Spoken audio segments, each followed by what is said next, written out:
Boa noite. Atrasado, mas porque tem que fazer tudo, né? Tem que dar passe e receber passe também ao mesmo tempo. Sejam bem-vindos à Casa Espírita Maria de Nazaré. Essa noite a gente possa bater um papo aqui, como sempre. Gosto da participação de vocês, de perguntas, de opinião, o que for. Mas que a gente consiga, dentro desses minutos, poder refletir um pouco sobre o Evangelho de Jesus, sobre o quão importantes são esses ensinamentos, os ensinamentos também da nossa doutrina espírita, para transformar as nossas vidas, né? Hoje, em especial, antes de a gente iniciar a nossa oratória, né, a nossa conversa, que as nossas vibrações possam chegar até a Ângela Guerra durante a semana, que é ela que viria fazer palestra hoje, e o seu namorado, como ela chama, acabou tendo um problema de saúde, passou por um processo de cirurgia, teve um infarto e está se recuperando, e por isso que ela não pôde vir hoje. E de última hora nós assumimos a responsabilidade de estar aqui conversando com vocês, mas que as nossas preces nesse momento sejam também direcionadas a ela, ao namorado, para que tudo se estabeleça, ela possa voltar a nos abrilhantar com as suas palavras. Então vamos unir os nossos corações, os nossos pensamentos em Jesus nesse momento, para que a gente consiga, dentro dessas reflexões, em poucos instantes, unir as nossas consciências ao plano maior, transformando esses ensinamentos, esses aprendizados, em ações que remetem a nossa vida a um caminho mais próspero, a um caminho de maior paz, de consciência diante de toda a dificuldade que nos venha. Que assim seja. Semana, eu sempre venho pensando aqui no que a gente vai falar, o que não vai falar, e acabo criando na hora algo para a gente refletir, né? E estava ali montando, meio correndo as coisas agora, que nós estamos sem transmissores. Essa semana foi uma semana que eu rezei muito, vamos dizer assim. Eu sempre tenho um hábito de orar, quando as pessoas me pedem uma prece, alguma coisa. Só que essa semana eu precisei, em alguns momentos, voltar a prece para mim, vamos dizer assim. E dentro dessas orações, sempre me caem reflexões, sempre me caem conselhos da Clara. Eu percebi o quanto as nossas orações são quase que nulas, né? O quanto elas são falhas, o quanto a gente não sabe rezar. E justo pensando nisso, eu falei, eu preciso falar sobre, para que a gente possa refletir sobre e aprender mais diante dessa situação. O que eu reparei? Eu reparei que essa semana foi uma semana mais exigente, uma semana mais difícil, uma semana com alguns problemas maiores, algumas coisas que saíram do controle. E aí eu comecei a perceber que eu fui recorrer a Deus só agora, na hora onde eu acredito estar precisando de alguma coisa, onde eu quis propor a Deus uma troca. Falei assim, ó, eu te entrego em palavras, te entrego em sinceridade, você me dá em soluções. E aí eu percebi, né? Eu acho que isso é muito pouco. É ser muito egoísta, talvez, muito pequeno, de recorrer a Deus, recorrer a algo tão maior, somente no momento que eu preciso. E se a gente for consultar na consciência, é justamente nessas horas que a gente busca Deus, né? Às vezes, quando acontece alguma coisa boa, a gente fala, ai, que bom, graças a Deus. E só. Agora, se estamos envolvidos em alguma coisa que nos exige mais esforços, aí a gente vai atrás de Deus pela misericórdia. E é sempre assim. É sempre num ato de desespero que a gente vai procurar a essência do que nós mesmos somos, né? A gente fala de oração e assim, são várias histórias assim que eu acho legal da gente falar, inclusive a principal, eu acho que é aquela de Madre Teresa, quando um repórter perguntou para ela como que era que ela rezava, como que ela conversava com Deus, como que era esse momento dela. E ela falou, não lembro a ordem, mas ela disse, falou assim, não, eu não falo nada, eu só ouço. O repórter ficou encantado, falou, meu Deus, né? Ela ouve Deus. E falou, tá, mas que legal, e o que ele fala? Aí ela respondeu, ele não fala nada, ele só ouve. Então vê que não é um momento de troca de palavras, de pedidos, de implorar, de nada. É um momento de silêncio, é um momento de introspecção, é um momento onde a gente olha para dentro, realmente. E aí nós vamos descobrir que nesse momento da prece, onde nós recorremos ao silêncio, é a hora que a gente deve olhar para dentro e ver o que está nos incomodando. O que foi tão forte, que abalou tanto a minha vida, esse momento, que me fez lembrar de Deus nessa hora, me fez recorrer a Deus nessa hora. E a gente vai percebendo que todas essas necessidades que buscamos em Deus nada mais são do que os pontos que nós precisamos transformar em nós mesmos. Vamos dizer que a dor, ela acende uma luz na nossa vida. Fala, nossa, Diego, dor acende luz? Sim, exatamente. Ela acende uma luz e aponta exatamente para o lugar onde nós precisamos reparar. Se é uma dor física, ela tem justamente essa função também, né? Se a gente sente uma dor no pé, você não vai tomar um remédio para dor de cabeça. Você sente uma dor na cabeça, você não vai tomar algo para dor no pé. Então a gente vai buscar o quê? Curar aonde aquilo está nos atraindo a atenção. E essas dores que surgem no dia a dia, dos desencontros, né, que a gente tem, nós vamos buscar dentro de nós mesmos esse remédio. Vamos dizer assim, vamos relatar mais ou menos para que vocês entendam a maneira que eu tive que refletir essa semana. Nesses trabalhos, na manutenção que a gente faz com a psicografia, no trabalho da casa espírita, a frequência em um monte de lugares, a gente vai se sentindo meio poderoso às vezes, né?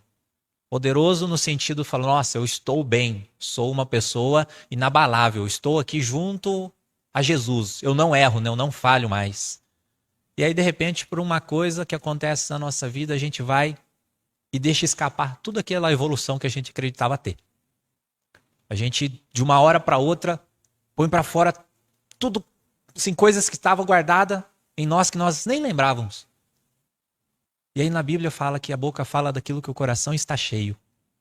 E de repente a gente esvazia toda aquela ira, toda aquela raiva de uma forma tão rápida, tão natural, que você se pergunta, meu Deus, o meu coração estava cheio disso, né? E o que eu estava fazendo nessa plenitude que eu acreditei estar vivendo? Ela não estava em evidência, não era disso que o meu coração estava preenchido? E aí a gente percebe que nesses momentos não. Quando a vida nos provoca e a gente reage dessa provocação, nós iremos reagir pelo aquilo que nós somos, né? E não pelo aquilo que nós estamos. Por exemplo, eu estava numa recorrência, numa frequência de fazer o bem, de estar participando de palestras, de ter feito a sessão de psicografia aqui, de aceitando um monte de convite para um monte de coisa. Mas não era realmente o que eu sou. Então, um único momento de desentendimento fez botar para fora um monte de coisas que me assustaram, talvez. Só que essa dor depois que fala, meu Deus, né? Eu falhei, eu errei, eu não deveria ter feito isso ou aquilo.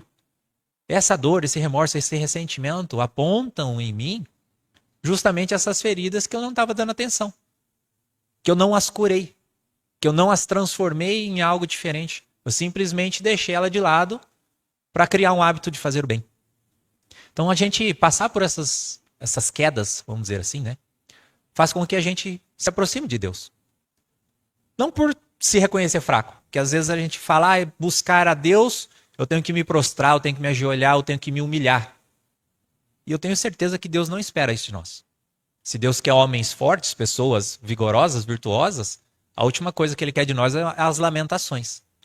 Se a gente pegar lá no Evangelho, Jesus, ele nunca ficava em lamentações para conversar com Deus, ele não se diminuía. Ele buscava ao Pai com respeito, com direção, vamos dizer assim, né? Com igualdade. E ali trazia, nas suas preces, energia o suficiente para continuar. E quanto nós aqui, nós buscamos nas preces essas energias que nos fazem levantar novamente. Que nos geram uma nova oportunidade, uma forma de pensar diferente, de fazer diferente, de voltar atrás e corrigir. E tudo que tem relacionado à prece, nós sempre falamos da prece, da oração, a religião, o acreditar na condição de confiar em Deus. E a confiança tem que ser algo muito sincero. Tem que ser algo muito genuíno, porque Deus não dá para ser enganado, vamos dizer assim. A gente não consegue chegar e falar numa prece tudo que eu espero de Deus e acreditar que ali eu estou demonstrando confiança nele. Porque se eu busco a Deus só para pedir, só para fazer uma troca com ele, não é sinal de que eu confio nele. É sinal de que eu espero que ele resolva os meus problemas. Porque muitas vezes eu peço coisas que eu não sou atendido em oração.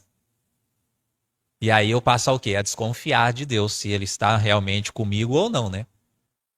E existe um pensamento antigo de um filósofo que ele falava: cuidado com o que pede em oração a Deus, porque uma hora ele pode te atender. Então, às vezes, a gente pede tantas coisas na prece que se viesse realmente às nossas vidas, a gente sequer ia suportar receber aquilo.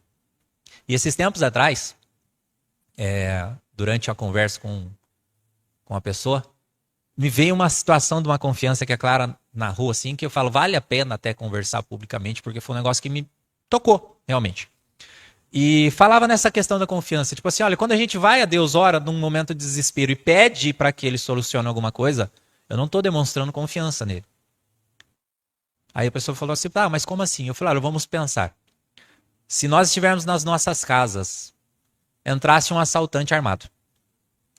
E aí alguém que está dentro de casa ali comigo, por exemplo, minha filha está ali comigo, ele vai e coloca o revólver na cara dela. Eu olho para a cara dele e eu falo, por favor, tenha misericórdia, não faça isso. Eu confio no ladrão? Não. Ou seja, eu num ato de misericórdia, de desespero, de querer que solucionem aquilo que está acontecendo comigo, eu apenas peço que aquilo seja evitado. Agora, não quer dizer que eu confie. Da mesma forma, entre nós e Deus. Por vezes a gente só vai buscar Deus, só vai lembrar da existência dele, só vai lembrar da existência de Jesus na hora do desespero. É normal, né? Eu não tenho, mas é normal as pessoas terem imagens dentro de casa, de santos, de seja o que for, seja a esquadra de Maria aqui. No momento de dor, de sofrimento, eu venho, olho para a cara dela e falo, ai, Mãe Santíssima, Senhora que é mãe de todos nós, que nos ama, por favor, né? Cuide de nós, livre disso, livre dessa doença, livre desse mal, livre das minhas dívidas, sei lá o que a gente vai pedir. A gente sempre vai recorrer.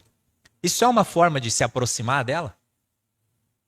Se fosse uma imagem de Jesus aqui, eu chegar num momento de desespero, me ajoelhar ao pé dele, pedir para que ele cure as coisas que eu preciso que sejam curadas, mude o que precisa ser mudado, que eu acredito que precisa ser mudado, é uma forma de me aproximar de Jesus. Eu acho que se a gente tem uma imagem de Jesus, né? Eu lembro quando eu fiz essa tatuagem, foi justamente isso. Eu acho que é pra gente olhar para aquilo e se inspirar na pessoa que ele foi. Então tem mal, tem uma estátua, uma imagem de Jesus, de Maria, do que for em casa? Não.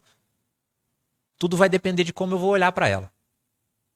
Tudo vai depender de qual intenção. Agora, se eu olhar para Jesus como ele é o super saiyajin que vai me livrar de tudo, tá errado. Agora, se eu olhar para Jesus e lembrar de tudo que ele venceu na vida, todos os obstáculos que ele passou, todas as dificuldades que ele vivenciou, e trazer isso para mim e falar, olha, ele me disse que eu sou igual e semelhante a ele, que sinal de que eu possa fazer também. Então aí sim, nós estamos buscando a Cristo, buscando a Deus, né? Estamos nos aproximando dele. Quando eu fiz essa tatuagem, foi justamente disso. Eu fiz uma imagem de Jesus praticando uma cura. Então algo leve que me lembrava o que? Essa trajetória do Cristo. De abnegação, de doação, de voluntariado para o bem das pessoas, para ensinar alguém a fazer mais. E eu falei, é nisso que eu preciso me inspirar. Toda hora que eu olhar para o meu braço, se eu tiver uma psicografia cansado, olhar para o meu braço, eu vou ver Cristo. Eu falo, olha, dá para ir além. Dá para ir além. Então é nessa condição de prece que eu vi que eu estava muito falho. Que eu estava muito distante de Jesus. Porque eu fui atrás dele querendo só que ele me ajudasse. Tipo assim, ó, arranca esse mal de mim como se eu fosse na farmácia tomar um remédio e esperar que o remédio faça o efeito, né? Mas pensa, para mim ir lá eu tenho que ir na farmácia. Eu tenho que comprar o remédio. Eu tenho que tomar o remédio. Não adianta eu pegar e ir na farmácia e perguntar o que cura dor de barriga. Aí ele vai me dar um remédio. Eu levo o remédio para casa, coloco em cima da geladeira lá, ou da estante, olho pro remédio e falo, olha, li a bula, sei tudo do remédio. Falei, pronto, vai curar. Não, é preciso o quê? Tomar aquele remédio. Então, quando a gente vai pensando nessas dores morais que nos surgem, né? A gente vai lembrar do Evangelho. Que Jesus falava que o Evangelho ali era como um remédio para as almas aflitas e doentes. E dizia ainda que o Evangelho era para os doentes. Então, é normal a gente, no momento de dor, recorrer ao Evangelho. Agora, recorrer ao Evangelho é buscar nos ensinamentos que Jesus nos deixou, né, nessa condição de consciência que ele nos dá, soluções de transformação de nós, para que a gente saia daquela condição. Então, é olhar para esse momento, por mais que seja assim humilhante, né? Pensar, falar, nossa, olha que situação que eu me envolvi. Olhar para esse momento e falar, o que ele quer mostrar para mim? O que ele está dizendo sobre mim? Ele está dizendo que eu sou ainda uma pessoa um pouco intolerante. Ele está dizendo que eu sou uma pessoa ainda que carrega mágoas. Ele está mostrando para mim que eu sou uma pessoa que eu talvez não saiba perdoar por completo. Ele está mostrando que eu sou uma pessoa cheia de fraquezas, cheia de vícios. E isso não está para menosprezar, mas para mostrar que eu preciso ainda melhorar em muitos aspectos. E a vida, ela nos dá condição de fazer isso.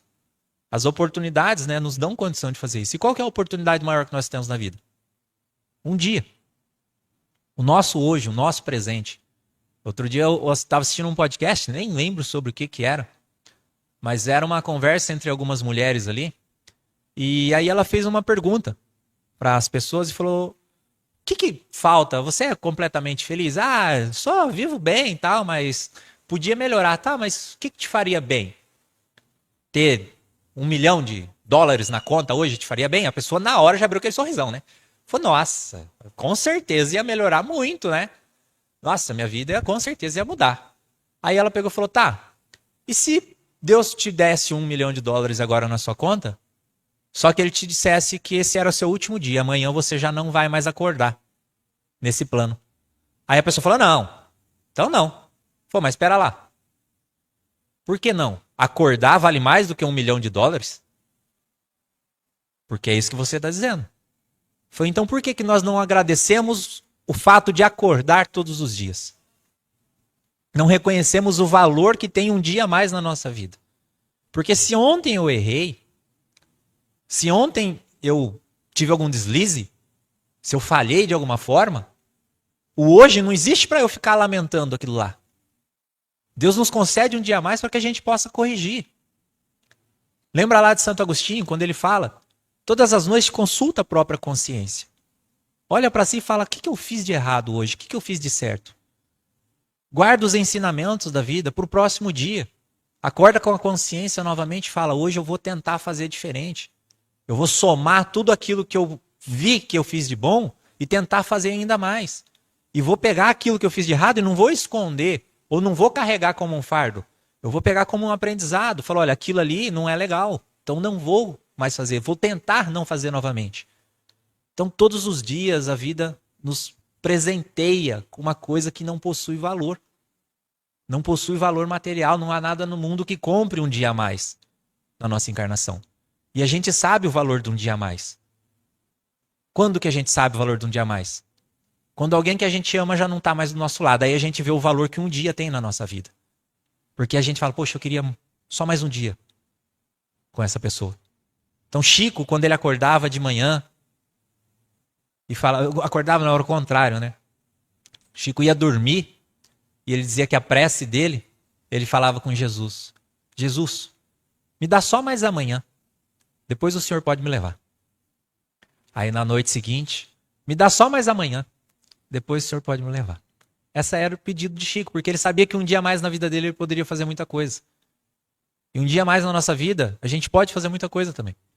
Só que muitas vezes, essa falha nossa de ficar carregando remorsos, ressentimentos, mágoas, faz com que a gente estrague aquela oportunidade de um dia. Né?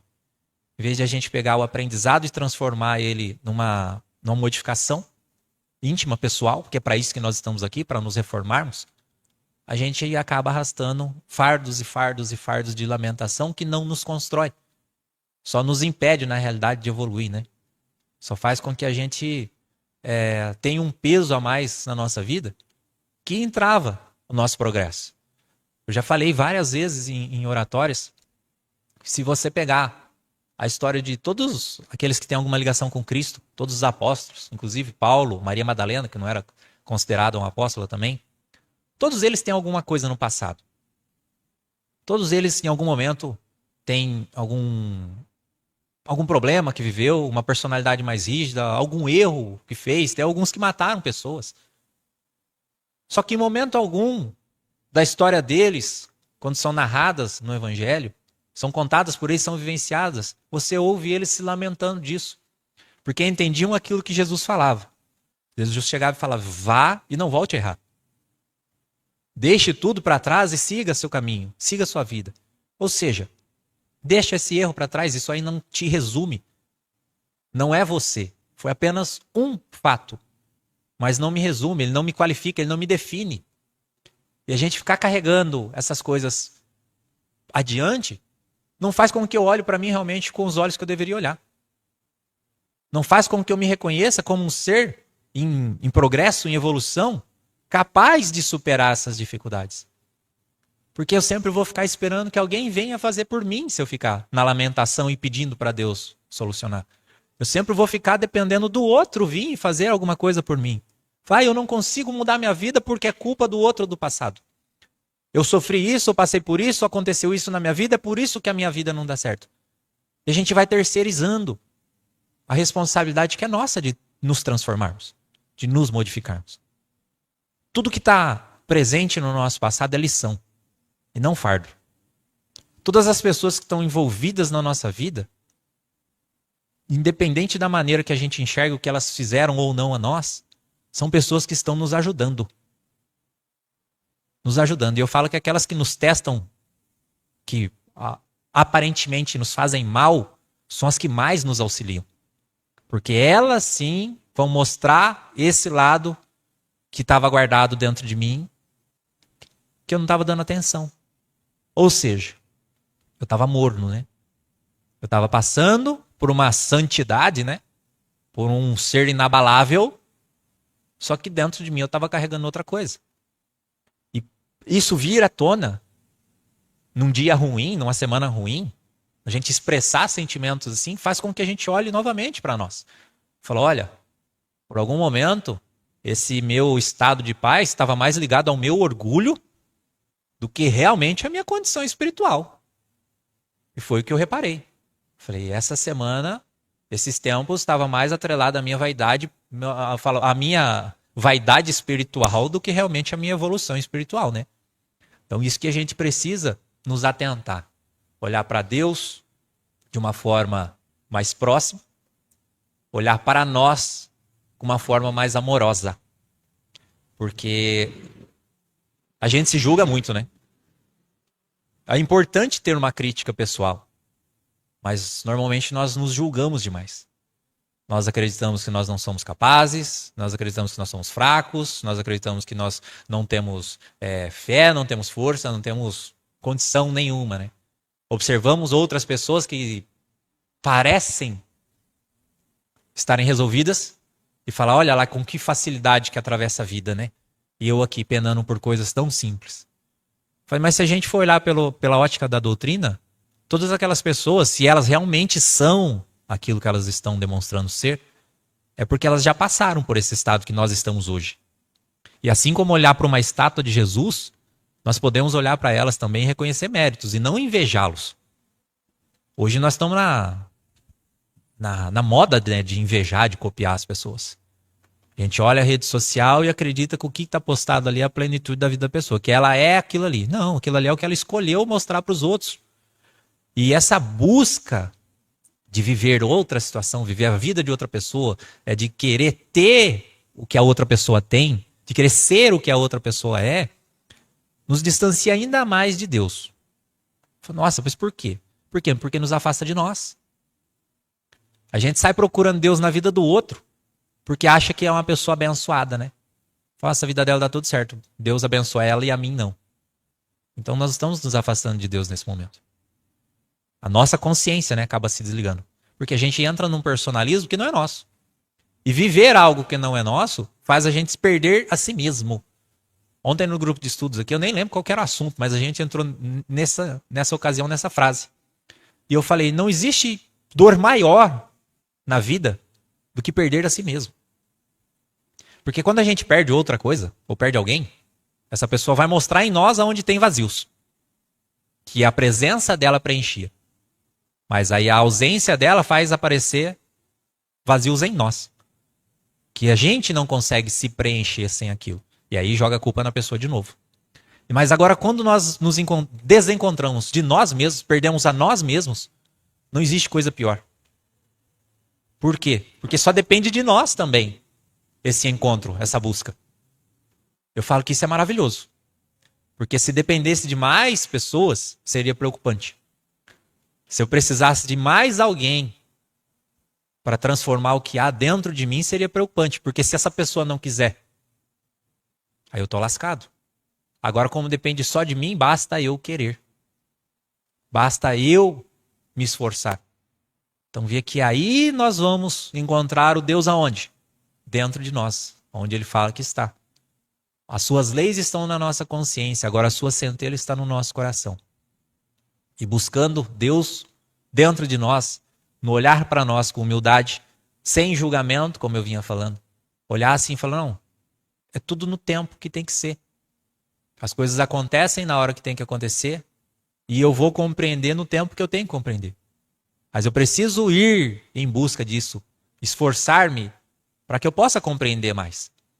Porque ficar só esperando, né, que aconteça não vai dar certo. Como eu falei, se eu achar que só orar, só pedir a Deus está resolvido, não vai ser assim. Porque Jesus fala, busca e acharás. Bata e a porta vai abrir. Então eu preciso ver que tudo, ele me pede uma ação. Ele não fala pede e vai achar. Ele fala busca.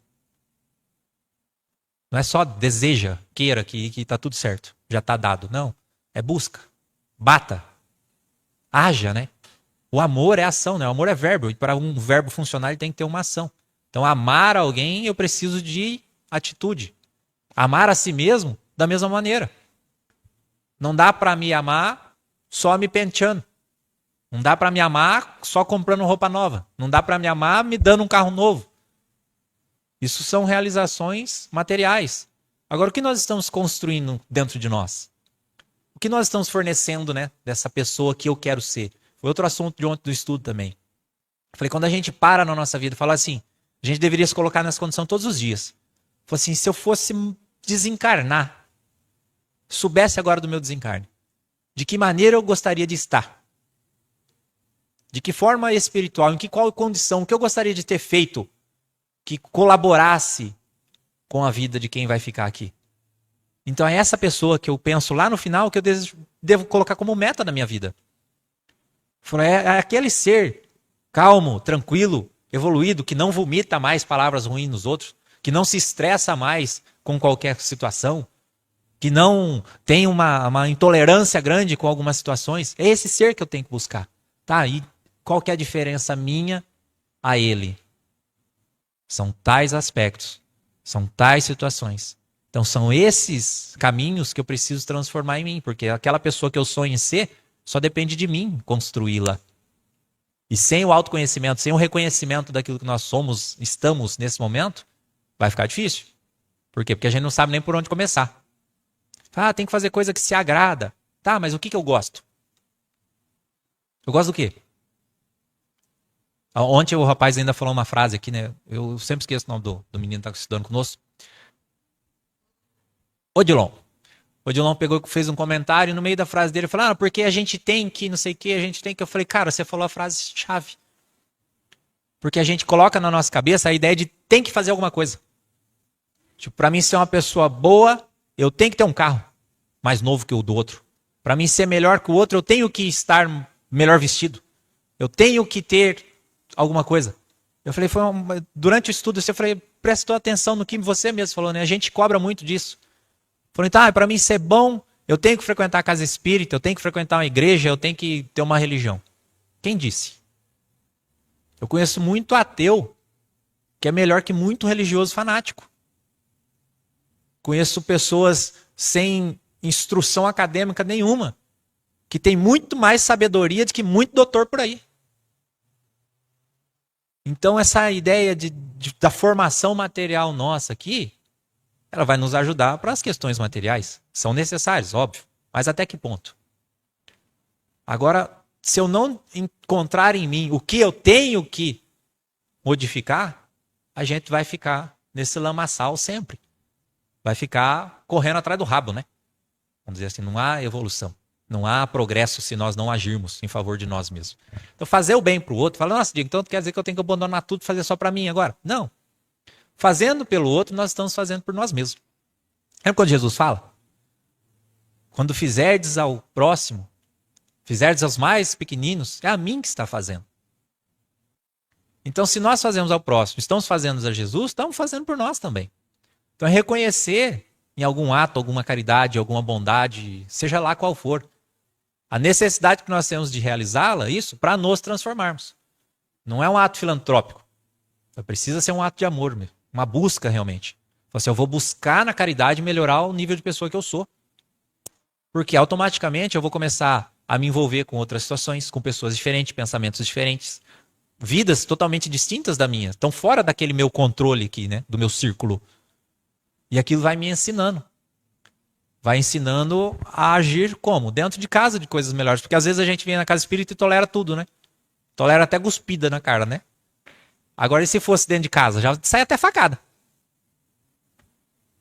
Então, perceba o quanto que a gente precisa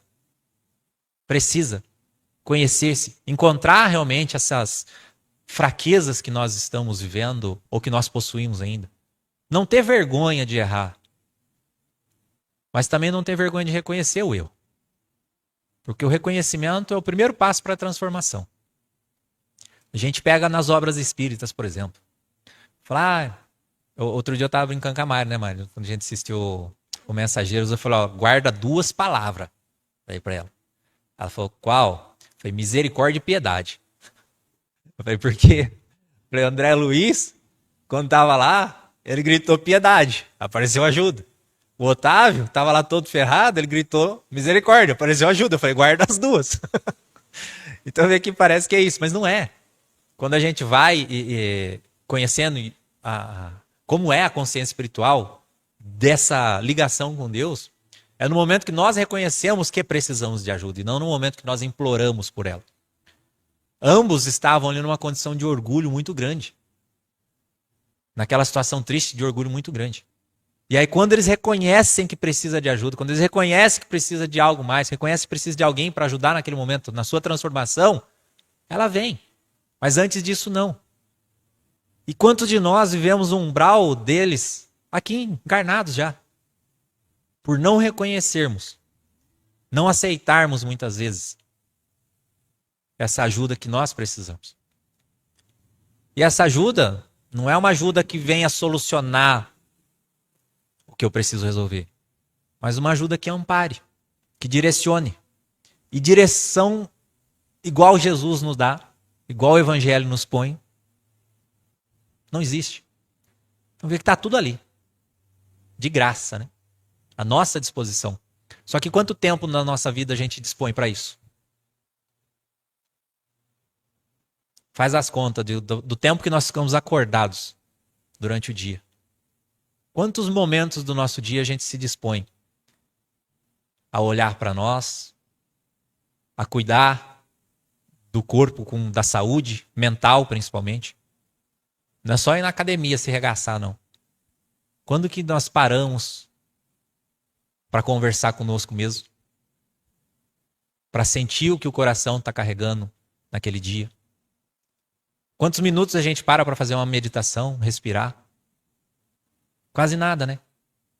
O tempo que a gente tem de sobra, a gente gruda no celular. Fica lá cozinhando o cérebro, né? Dedo lá, a tela tem um buraco na lateral aqui, de tanto que sobe o dedo para cima. Ou então, televisão. Liga a televisão e fica lá também. Com a mente adormecida, né? Sem olhar para si só. Consumindo coisas que às vezes a gente nem quer consumir. Fala, lançou um... Como chama aqueles negócios dos coreanos? Os dorama. Lançou um dorama novo. Todo mundo tem que assistir para comentar primeiro o final. Para dar a própria opinião, né? E agora, e a si mesmo? E o próprio coração, né? Quantas vezes por dia a gente para olhar para nós? Vem então que o índice de exercício, né? moral, espiritual, é muito pouco para aquilo que a gente está exigindo de nós também. Então não tem como eu cobrar de mim uma vida moral, uma vida espiritual plena em que encarnado se eu não estou dedicando tempo suficiente para tê-la. É óbvio que no primeiro momento que tiver uma aprovação, a chance de eu falhar é muito maior. A chance de eu errar é muito maior. Por quê? Porque eu passo mais tempo no meu dia dedicado a isso. Eu passo mais tempo no meu dia pensando asneira, passo mais tempo no meu dia fazendo besteira, passo mais tempo no meu dia preocupado com outras coisas. E como diz André Luiz, né, no momento do nosso desdobramento, no momento que a alma age, a gente está ligado à primeira coisa que a gente está próximo o dia todo. Então não dá para a gente cobrar de nós aquilo que nós não estamos nos oferecendo. E não estou falando isso com peso moral, não, como sermão, não. Falando, refletindo aqui com vocês. A importância que isso passa para o nosso dia. Às vezes a gente criar um hábito. A gente fala tanto na casa espírita, né, de fazer o evangelho no lar. Eu faço o evangelho no lar uma vez por semana durante 10 minutos. É o suficiente? Eu acredito que não. Tem que fazer o dia inteiro, ficar lendo o dia inteiro? Não, também. Porque talvez você está no excesso ali, somente nem conectado com aquilo que está. Mas algumas vezes do dia, a gente parar e olhar, refletir, faz com que evite muitos erros. Muitos erros. Porque cada prece que a gente fizer, cada momento de conexão conosco mesmo, através da busca por Deus, eleva a nossa vibração, os nossos pensamentos.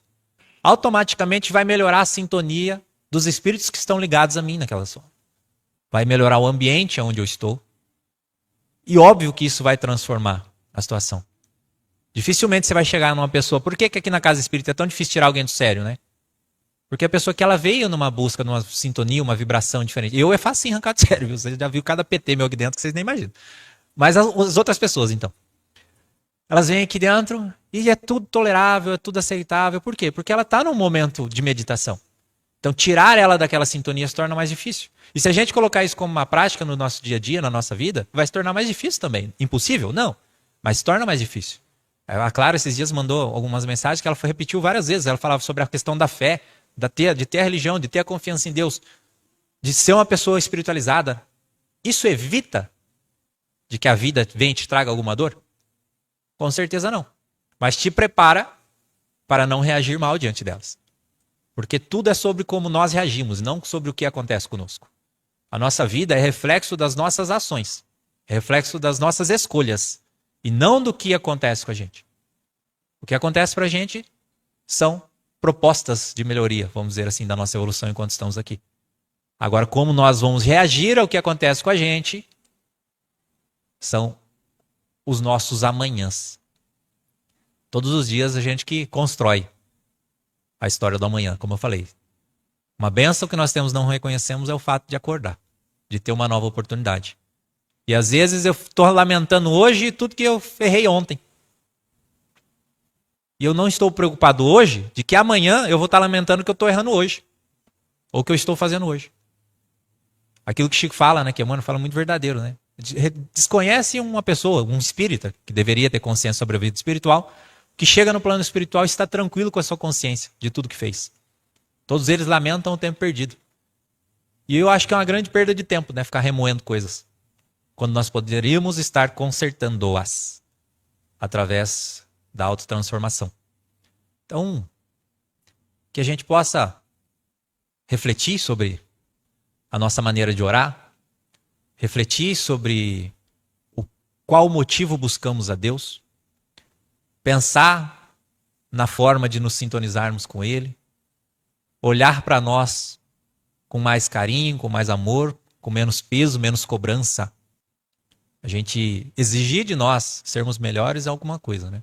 Agora ficar cobrando de nós como algo punitivo, né? Um carrasco, já é diferente. A gente tem essa mania de acreditar que o Emmanuel, né, era um xerifão, né? Ele cobrava Chico arduamente. E na verdade não, era tudo ali era envolvido com amor. Chico era só amor, Emmanuel não podia ser um carrasco, não ia dar sintonia. Então Emmanuel também era só amor. Aí fala, mas ele pedia disciplina pro Chico. Exatamente. Disciplina é ser constante em uma ação. E ele pedia a Chico para ser constante na ação de fazer o bem. Ainda quando nós nos magoamos, assim como pessoas magoaram Chico, Emmanuel disse a ele, falou, Chico, dê às pessoas o direito de ser aquilo que elas querem ser. Mas agora você dê o dever de ser melhor todos os dias. Que a gente possa carregar essas frases, essas reflexões de hoje para as nossas vidas, para os nossos dias, e consiga, passo a passo, ter mais amor por si mesmo, ter mais franqueza também pela própria realidade, para que as nossas faltas nos ensinem ao invés de nos machucar. Porque o ensinamento ele vem através da dor, né? Agora, as feridas, elas carregam muito sofrimento adiante. E a gente não precisa sofrer para crescer. Que Jesus nos abençoe, traga muita paz, muita luz para os nossos dias. Muito obrigado.